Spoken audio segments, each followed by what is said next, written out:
Another year, another Oscars. This is maybe the smoothest the show has gone in a while. The ceremony itself lived up to the standard that Conan set last year, except this time with winners that live up to the quality of the Oppenheimer and Everything Everywhere years. I actually can't think of any duds in the show itself. There was no weird James Bond dance sequence or a long Jimmy Kimmel monologue. They actually performed the songs, or the good ones at least. Would I have rather they performed all the songs? Yeah, they were nominated and deserved stage time regardless of my opinions on them. Am I mad I didn't have to sit through Train Dreams or Diane Warren? Not particularly. Thought the song performances were fine enough, although I was a little underwhelmed by Golden. I think the movie version mogs it by a wide distance, and I liked basically all the bits. Conan's starting and closing sketches were so fucking good, and I'm happy that he did a song again. Not all the presenters were amazing, but there weren't any outstandingly terrible ones. The In Memoriam was handled pretty well too. The ITVX coverage in the UK was garbage, but that's to be expected. I can recognize that the Grogu bit was probably funny, but when he came on, me and my friends started screaming at Conan to kill that bastard child, so I can't really say anything objectively. It did feel weird being reminded that Disney is about to release the worst Star Wars and the worst Avengers movies this year, where the ceremony meant to recognize real movies. Overall, I just pray they keep letting Conan host. I don't see any reason to go for anyone else in the moment. As for the wins, they were about what I expected. For the first genuine race in a while, this is weirdly the most I've ever gotten right, which on one hand is very fun for me, but also it did make a lot of the wins feel like going through the motions.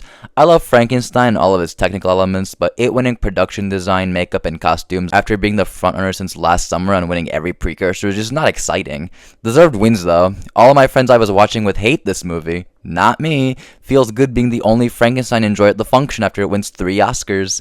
Animated film going to K-pop was fine enough. It's something I've already made peace with, and at least it didn't happen a stronger year for this category. As long as we keep this Disney losing streak going, I'm happy. And it also won Song, which is fine and dandy. I would have preferred Lie Light to You, but Golden's pretty much tied with it for me. F1 winning Sound is the most boring, uninspired win of the night, but let's be honest, the Oscars were never going to be cool enough to pick Surratt here. This category gives me so much whiplash with its winners. Sometimes they do the right thing and give it to Dune. Sometimes they do an even cooler thing and give it to The Zone of Interest.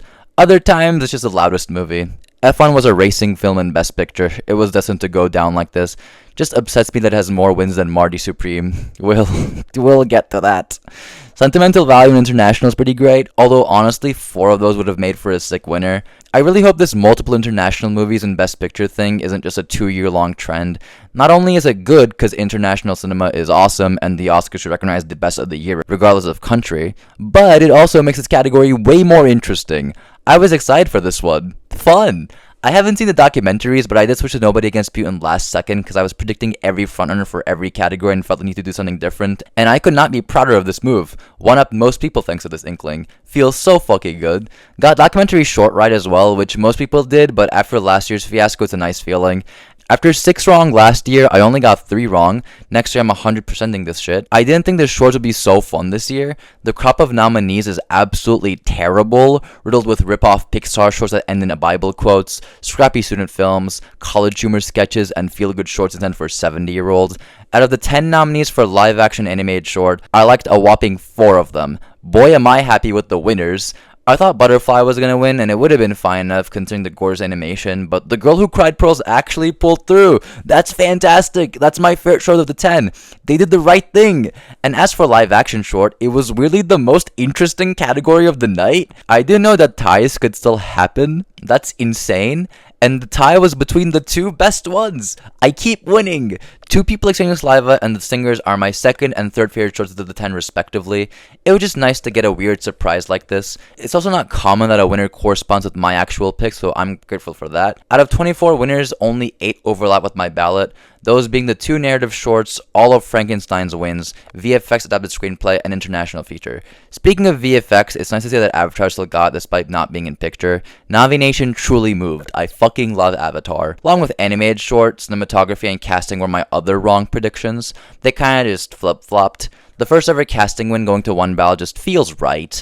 I'm very happy with this upset. While Sinners has a great ensemble, I think one ballot just has more solid choices.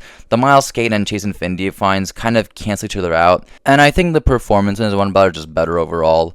Cinematography going to Sinners is fine. One Ballot was my personal pick, but Sinners is the IMAX movie of the year for a reason. It does look very breathtaking. And First ever woman to win. I mean, it's very bad that it took almost a century, but that's phenomenal for her. Editing was to be expected. I don't have many thoughts on that. The screenplays were locked, and I think they were both pretty good wins. Sinners was my number 2 for original screenplay, and I think it's one of the coolest wins in this category for the whole century. One Bal was my pick for adapted, so that was fun. Like cinematography, I would have preferred One Bal for score, since I think it's pretty impressive how it does so much with so little, but any other year and I'd pick Sinners in a heartbeat. Ludwig Göransson might be the new John Williams. This dude's insane. I don't quite believe in the Odyssey's chances to win many Oscars, maybe costumes and production design and whatnot, but I don't think it will be a contender for many categories after being nominated. But god, it'd be so fucking funny if it wins score.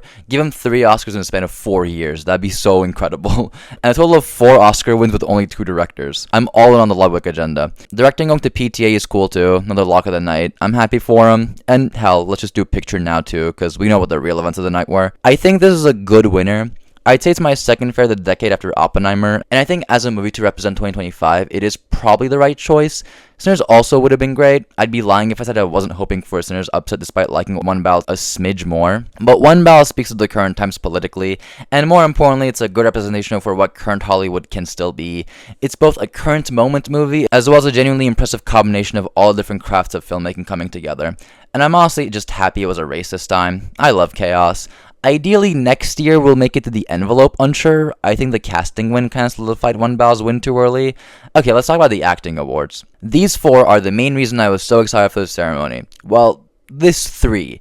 Jessie Buckley's win was the most obvious of the night. I'm happy for her, and I think she does deliver a good performance, but it's not my favorite by a long shot. I think this, F1 for sound, and K-pop for animated are categories where I kind of just made peace with the fact that I wasn't going to be happy long ago. They didn't hurt me. I expected this. Oh well. Sean Penn for supporting actor. I think he's great in the movie, and I'm beyond glad that I Am Not a Homosexual is an Oscar-winning performance, but what? Like, I predicted this one too, obviously, but after seeing everyone talk about how Timmy butchered his campaign, seeing Sean Penn win a 3rd Oscar without campaigning, without giving a single speech, they just insist on giving it to him? It's weird, man. Like, I'm not mad, but what the hell? Delroy Lindo would have been a cool win, and I'm still upset that Stellan Skarsgård just got shut out of the conversation. That would have been phenomenal. Supporting actress, I can't get mad at. Amy Madigan is not my favorite in that category. I'd put her 3rd behind Teyana and Wunmi, but god damn it, I'd be lying if I said I don't like this win. I've been sitting on it for a few days, and I actually think I love this win. Such a fun one. Seeing Weapons become an Academy Award winner when it was up against 2 juggernauts puts a smile on my face. None of the acting wins went to my personal pick, so you know what? Fuck it. This is my favorite win amongst them. It rocks. Seeing her go from a possible nomination to winning the Oscar has been so neat. I'm so happy for her. In a just world, Julia Garner would also be nominated, but it's okay. I'll take what I can get. An actor... God. Okay. I'm gonna make one thing clear. Michael B. Jordan is fantastic in Sinners. He would have easily been my pick last year, and I think when you look back on some other winners, he easily clears most of them. I love the guy, and I'm happy as an Oscar. That being said, what the hell are we doing here? He was up against Ethan Hawke carrying a whole movie on his back, Wagner Moura giving a deeply layered performance for nearly 3 hours, Leonardo DiCaprio's best performance to date, and the literal best performance of the year. Marty Supreme not winning a damn thing just hurts. Like, I don't understand how it wasn't the frontrunner for casting, for one, but losing Best Actor is just insane. And don't even try to pull any unlikable shit on me, okay? We just gave Sean Penn a 3rd Oscar. Don't act like being a good person suddenly matters. I don't care if he has an ego. Everyone in Hollywood does. I don't care if you didn't like his SAG speech last year. Saying that shouldn't be taboo. And don't even try to pull the opera or ballet shit. Firstly, he's right. Second, that happened after voting closed. Third, this whole controversy is a result of award season taking too long. Like, actually taking forever. And the fact that we apparently need an Emilia Perez level apex predator during award season, or else everyone starts complaining about Jessie Buckley not liking cats. She shouldn't have won because If I Had Legs I'd Kick You exists, not because she hates pussy. This is honestly like when all of Hollywood came to Paul Dano's defense after Tarantino's comments. I love Paul Dano, and he absolutely deserved all the praise, but where was everyone when Tarantino was being weird towards women in every movie he's ever made and being an Israel fanboy. This dude's an IDF super stan, and the way he fetishizes women in his films has become a cute foot fetish quirk, but we only decide to act when a white man gets criticized. If you were rooting against Timothy purely for personal reasons, but you were fine with Sean Penn winning, you're not even performative. I don't even know what to call you. Get your priorities straight. And yeah, it's a shame that he lost for this. You can just tell it's going to be an Al Pacino losing for The Godfather Part 2 level historic loss we'll all look back on and say, how'd he not win for that? I don't have faith in Dune 3 getting acting nominations, though I would love to be proven wrong. So I'll just say that I hope he doesn't end up winning for a boring biopic in 15 years or something. I hope he gets another chance to bring an original character to life in such a towering way again. And yeah, that's the Oscars. Overall, pretty good show, but unfortunately this generational loss is my main takeaway. And I think if it happened earlier, I would have probably been more excited. But I feel like I'd already registered most of what happened before the show even began. Still fun though. I can only hope for a Ryan Gosling sweep next year. Yeah.